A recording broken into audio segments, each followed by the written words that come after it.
Getting warmed up with test 1 here, we can see Mower 1, a standard commercial grade mower with 0 suspension and a top speed of 10 miles per hour.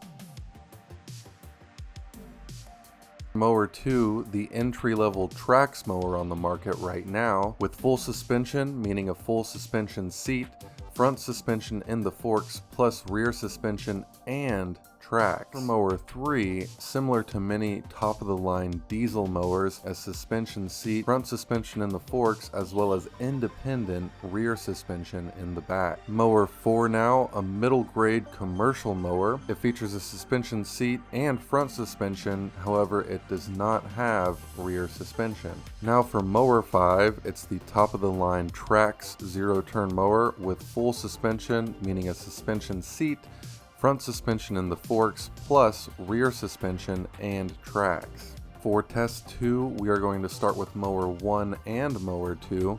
That's the famous Scag Turf Tiger and the Altoz TRX 354. Now notice in the slow-mo Mower 1, as it goes over the dip, with 0 suspension, I undergo pretty heavy bouncing and all around a lot of chatter on this rough grass.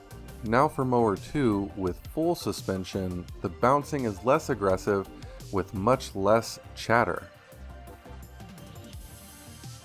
Now where things get interesting, let's look at the Bad Boy Outlaw Diesel, Cub Cadet Pro Z500, and Altoz TRX 766.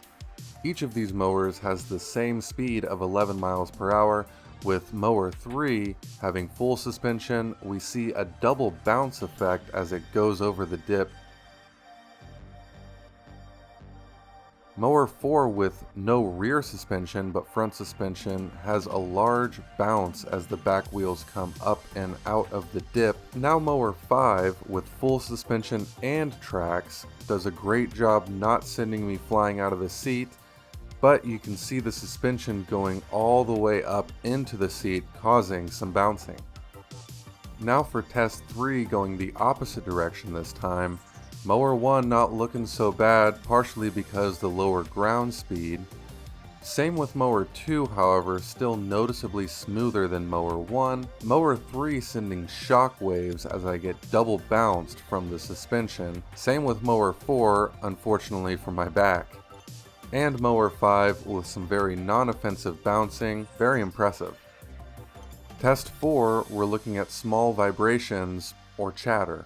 Mower 1 with no suspension, you get a lot of chatter as you can see, and what you should expect from a commercial mower with no suspension. Big difference here as you can see with Mower 2 having noticeably less chatter, making for a comfortable ride indeed. Mower 3, a moderate amount of chatter, but nothing too offensive.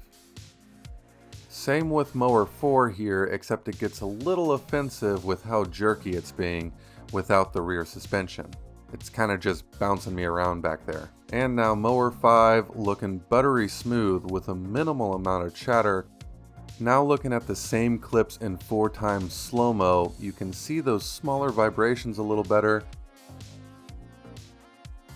Here it becomes quite clear how much less vibration you get when you add suspension to your mower. And it's amazing how much better still the track system are when it comes to reducing vibrations in the driver's seat.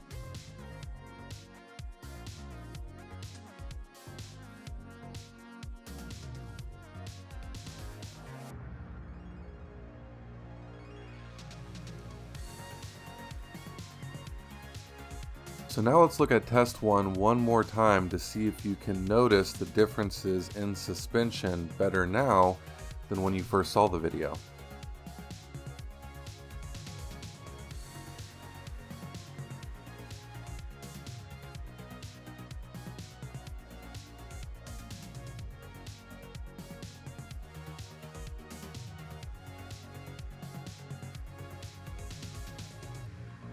I hope this video has given you a little better perspective on what to expect out of mowers with different suspension on them. Check out the Tractor Bob's YouTube page if you want to learn more cool stuff about mowers, tractors, and more. Have a wonderful day. God bless.